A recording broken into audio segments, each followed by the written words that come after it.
This is your turn 2, example 3 in lesson 3.4, equations and graphs of polynomial functions. Looking at this function, we see the degree is 3. So we know when we graph the function it's going to be a cubic. The constant term is 8, so we know as well that the y-intercept will be 0, 8. If you can't remember that the y-intercept is the constant term, you can always set x to be 0 to find the y-intercept. We're also going to look at the x-intercepts using synthetic division.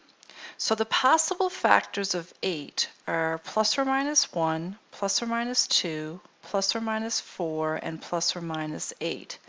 We substitute in each one into the function to see which function, when substituted, gives us 0, which value. So I know 1 and negative 1 don't work, so I'm just going to show you when I substitute in 2, it will. So 2 cubed, plug in 2, square it, plug in 2, and add 8. This function at the value 2 gives me 8 minus 8 minus 8 plus 8, which gives me 0, 0. So I know the value of this function equals 0 at 2. Now, that gives me one of my factors. So the function can now be try to be simplified in factor form using synthetic division. So the coefficients are 1, negative 2, negative 4, and 8. So I'm going to start with the 2 and do my synthetic. 1, negative 2, negative 4, 8. Drop the 1 and then you multiply. That gives us 2. Then we add 0. Then we start over again. 0 times 2 is 0. We add negative 4. Negative 4 times 2 is 8. And then we get that 0 remainder to verify that I did this right. Now this quotient is going to end up being factorable as well. So the expanded form of the cubic I can now write in factored form. X minus 2 is my first factor because I know 2 worked. And then I have x squared minus 4 left as my quotient. Now x squared minus 4 is a difference of squares, so that's great. I can factor that into x plus 2, x minus 2.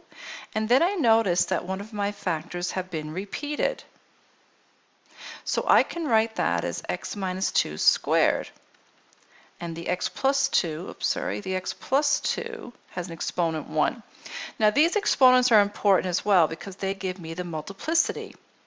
So at x equals 2, again, you can just set that equal to 0 to find the x-intercept. Set x plus 2 equal to 0 to find the x-intercept. At x equals 2, I know the multiplicity is 2, which means I know that when the graph hits this x-intercept, it's going to bounce, and the sign change for y will not change. I know that x equals negative 2, the multiplicity is 1, so I know the function will hit the x-intercept and go through the x-axis, so there will be a sign change. Okay, so let's see what we have. We have the y-intercept, we have a cubic. Let's talk about the end behavior. We know that if we have a positive 1, the end behavior for a cubic should go from quadrant 3 to quadrant 1. So that's going to be my starting and my finishing quadrant. So here we go. We know our x-intercept is negative 2. We know we have a positive 2. We know we have a y-intercept. We know that we're going to start somewhere down here, and we know we're going to finish somewhere up here.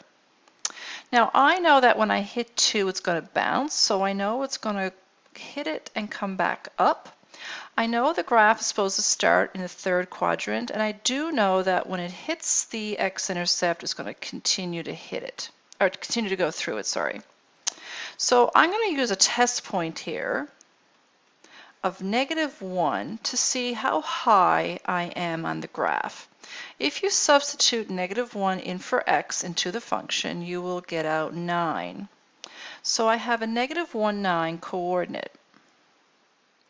So this graph will continue to come up. It will hit my coordinate. It will go back down, hit the y-intercept, continue and extend into the first quadrant.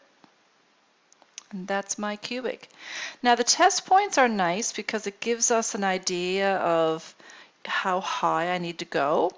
We'll look at that a little bit further later on as well. But it's always nice to have a test point to see.